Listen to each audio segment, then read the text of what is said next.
Pat, welcome. Welcome to CB. Thank you, to the Olivia. podcast room. Yes, it's awesome up here. It's so good to have you and to speak with you again. I saw you not long ago. Thank you. And you have a beautiful new listing. Yes, I do. I have a listing in Los Feliz, California. It's really beautiful. It's in a great location. Mm-hmm. It's 5 bedrooms, 4.5 bathrooms, has a wonderful flowing floor plan.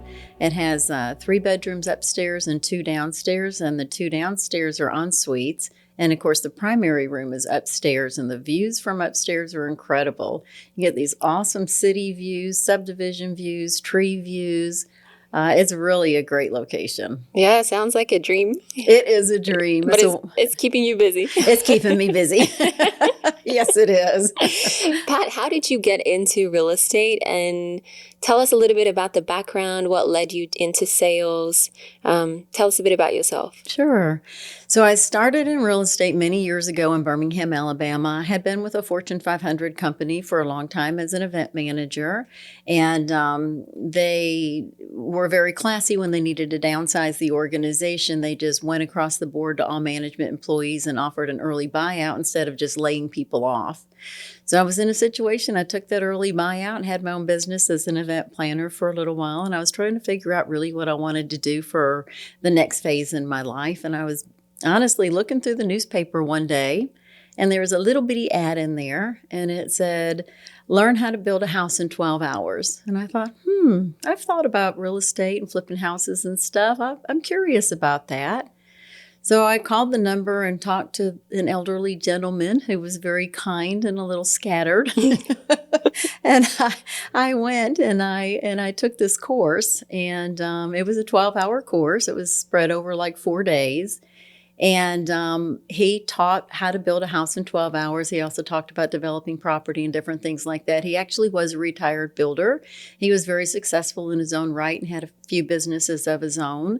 And so I called on him, and I found a piece of property I was interested in. And I called on him and I said, hey, will you walk this property with me? And he did. And I wanted his opinion. And he said, if you don't buy it, I'm going to. And I said, okay, well, I'm going to buy it. And so he and I built a great rapport, and he invited me to join his company as his partner. And Wow. So we ended up running that business together for 11 years, teaching new builders and building companies how to build houses, taking it to the next level, how to get your license and what have you. And during that period of time, I got my real estate license. I thought, if I'm out here producing new builders, I need to sell their houses for them. And so that's what inspired me to get my license. So that was a long time ago. So I had my license in Alabama for a while, and I've moved around a few times. I ended up in LA. Kind of like you, I was here for a little while and back and forth a little while between here and Alabama. And I made the permanent move here in about 2013 and started back with the Fortune 500 company. And again, they got bought out. And so I thought, I just need to, get my real estate license. I don't want to be in this position again. So I got my California license. And I started out slow, like I think most people do. You and I were chatting a little bit before the podcast. This is not a quick, easy fix. It's not instant gratification at all. You have to work hard to build relationships, lots of relationships. It was probably about a year before I sold my first house after I got my license in California. And of course, momentum breeds momentum. And so that was good. And I had a friend introduce me to some investors, some new investors. And so I didn't partner with them, although I feel like we're partners. I feel very involved in their business, and they're very involved in mine. And I kind of found my niche in working with investors and flippers from them. So now I work with a few different investors and flippers. I also sell houses to anybody, like my friends, family, first-time home buyers, upsizers, downsizers. Like, I love people. I love real estate. But where I focus the majority of my time is with investors and flippers. And I tell people I didn't really choose real estate. It kind of just happened to me. It chose you. It chose me. Yeah. Tell me how in the first 12 months, because you said that it took you about a year to really sell your first house, what kept you motivated in that first year? So, well, I'm always involved in multiple things. So I am involved in a couple of different businesses. And so that kept me motivated. And also, until I sold my first house, I was kind of still toying with the idea of going back to work for another company. So I was kind of interviewing and doing that as well. Yeah, so my investments and my projects and my other small businesses kept me busy until once I sold my first house. It really did build the momentum for me and allowed me to get additional listings and sales. It kind of snowballs. It It takes does. one and then it snowballs. It does because word of mouth is fabulous, and I have to say I've been very fortunate in my career to build my business on referrals and friends and family. I really have almost never worked with a stranger. So yeah, from that first sale, she actually referred me to a friend, and I made another sale, and that's just how it goes. Like Yeah. it's good customer service. It's being there for people and building that trust and that relationship and that rapport. And they will talk about you, whether you do that or you do something different. Mhm. Your clients are That's going to it. talk about you. So it's like, what do you want them Exactly. to say? Right. I So always say reputation is one of the most important things in this industry. it definitely is. Yeah. Definitely is. So tell me, do you still work between here and Alabama, or are you mostly settled here? Well, actually, now I work between here and Florida. So I am bi-coastal. I have my license in Florida and I'm selling real estate there. I have a listing there right now as we speak, and I have a listing here right now. So it is a little bit challenging figuring out how to work in both states at one time, but I do it with help in relationships. Here, my son is a licensed agent, and so he takes up my slack when I'm gone. He's my boots on the ground here. And I have built a relationship with a colleague in Florida as well, and she's my boots on the ground there. She's actually working an open house for me today. Oh, that's awesome. So it's I'm still figuring it out. I've been primarily I'm still primarily based in California. And so once I got my license in Florida, that kind of just happened as well. And I'm going to figure it out. It's a new challenge. Yeah. We all like new challenges. That's true. That's what growth That's the is only all way to grow. about. Exactly. Yeah. What's your favorite thing about working in real estate? It sounds so corny. I said this to Joseph the other day. I tell this to people all the time, but it's really not about chasing money. If you're chasing money, there's a lot of easier ways in life to make good money. But I really do like to help people chase their dreams, whether I'm working with first-time home buyers are so satisfying, right? Like you get them into their first home. Like that's their first, that's the biggest investment they've ever made in their whole life at that point, and maybe for the rest of their lives. And I get to be a part of that.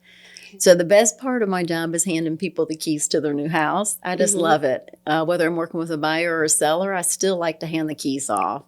Yeah. I lost my train of thought on that one. No, that's fine. I was actually going to go off of that one and say, speaking of first home buyers, what would you recommend to someone that's looking right now in the market either to buy or sell?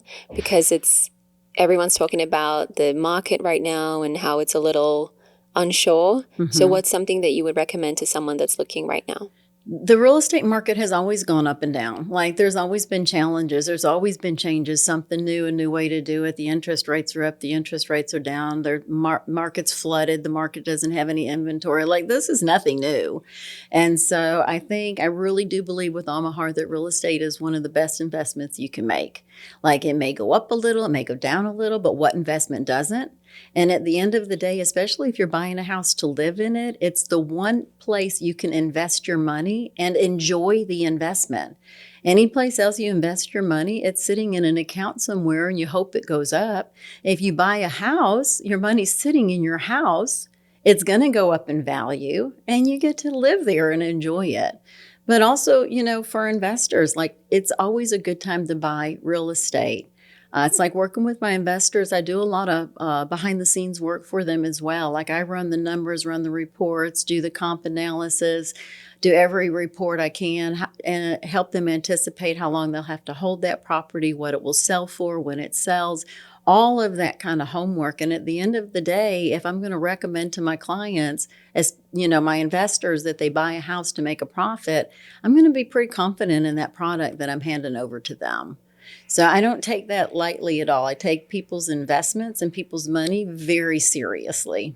Yeah, it sounds like you're definitely not just an agent or sales agent. You have such a wealth of knowledge, and you're able to really guide people from step one, even if they're building as well.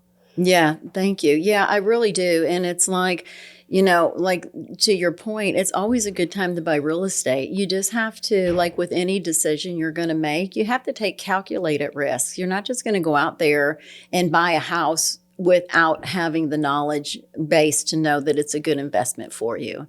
So yeah, I do take that seriously, and I do help my clients with that. And I think being proficient in working with flippers, I don't like that word because it has such a negative appearance to it, but investors that are rehabbing and reselling, I call them redesigners, redevelopers, working with them is very, very serious. That's their livelihood too. Like that's their business, and they work hard. There's so much to that. Like somebody who's redeveloping and they're doing it right, it's a lot of work. It's borrowing money. It's finding money. It's finding the right properties. It's finding good contractors. It's doing the paperwork, making the investments, picking the right colors, picking the right location. So I definitely always view myself as a team member. Yeah. That's awesome. Yeah. What is some piece of advice that you would give to someone that's getting into their real estate work? I think that, a lot of the important things about real estate, first of all, be prepared for diligence, determination, drive. Like it's not going to happen. Maybe it'll happen overnight. Unlikely though. It's going to be a journey, and it's going to be a great journey. It's going to be a fun journey, but it's also going to have a lot of stresses. And so when you're getting started in real estate, it's important to build relationships because there's so many people behind the scenes of a real estate transaction. So I have relationships with a videographer, a photographer. We have an awesome marketing department. When you see videos and ads going up for a house, like all of that is from people behind the scenes that are helping the realtor be successful. It's very team driven. So as a new person getting into the industry, really focus on building relationships. And I tell new realtors all the time, if you're not into cold calling, if you're not into door knocking, which I'm not, I know it's great for some realtors and they have a lot of success at that. I'm more into doing things where I'm around people. I love open houses. Some realtors don't really like open houses. I love them. I want to be around people. I think as a new realtor in the industry, you need to tell at least 5 people every single day that you're a realtor. And it doesn't have to be door knocking or cold calling. It can be somebody in line at the grocery store. It can be somebody at church. It can be somebody at your kid's ball game. It doesn't matter. It doesn't have to be a planned thing. It can be very organic. But get out, be around people, tell 5 people a day you're a realtor and just see what happens with that. Build relationships with your friends, your colleagues, your kids' friends' parents. Just build relationships, but also be looking in the business arena. Like I was saying, make sure you have a good support team. Make sure you have a good photographer, a videographer, marketing department. Make sure you pick your broker wisely. When you are meeting with brokers to establish where you're going to hang your license, it should be a 2-way interview. Your broker should be interviewing you. Make sure that you are somebody that they want representing their company. I'm with Coldwell Banker Hallmark Realty here in California. And when I'm out there in the world, I'm representing not only Pat Fisher, I'm representing Coldwell Banker Hallmark Realty. So it's very important that my broker appreciates me, but it's equally important that I appreciate my broker. And for me, I'm very independent. I like to do my own thing. But when I need support, I really need support. And when I reach out to any of my team members, I appreciate so much that they're ready and willing and able to help me. So my advice to new agents is build relationships, present yourself as being the kind of person that people want to do business with. Present yourself as trustworthy, honest, hardworking, diligent, happy, motivated. Like really put on your full armor before you walk out the door or you walk into a meeting. Yeah, definitely. You mentioned cold calling and door knocking and different ways of prospecting. What would you recommend to agents, and these are new licensees or experienced agents that, they're putting in so much time and effort into it and it's just not returning yet? How do you push past that burnout? It's hard, and just know that you're not alone, that every single agent goes through that. And I got to tell you, there's been a handful of the newer agents right here at Caldwell that have called me up and said, hey, can I come and sit with you during an open house? And I'm like, yes, of course. Like, come. I have one agent who comes and I print flyers for her and she does door knocking for me. And that's her opportunity to build leads. So she's carrying flyers, knocking on the doors, talking about my listing, win-win for me. And at the same time, if they're like, no, I'm not really interested, she gives them her business card. She says, look, I'm a realtor. I'm in this area. I know this area. If you have any questions about this property or any other, then, call on me. So that's her opportunity to build leads at the same time. But there's a handful of agents that have just shown up at my open houses and just hung out there and just kind of watched me in action. And I'm all about that. I'm always willing to mentor anybody who wants to be mentored. I like to share information and knowledge, just like I like other people to share it with me when I need it. So just my advice to new agents is be diligent. It's not going to happen overnight. If you're looking for the instant gratification, you may or may not be in the right business. This is a relationship business and it's forever. Like I have clients come back to me from 5 years ago, from a year ago, somebody who started out renting from me. Also new agents, the renters of today are the buyers of tomorrow. So if you have peers or friends that are interested in renting, figure out how to help them too, and then stay in touch. Send a card once a month. No, that's too much. Send a card twice a year. Send a text message, invite them to something in the community. Like just stay in touch with people you do business with, even if it's very casually. Yeah, definitely.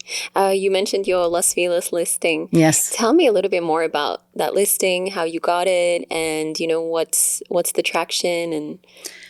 So the Las Feliz listing, the house is fabulous, and I'll talk more about it too, but the community is just amazing. This house is on a very quiet street, but it's just a couple houses off of Las Feliz Boulevard, right in the heart of Las Feliz, and it's also very close to Silver Lake. So it's a very walkable property.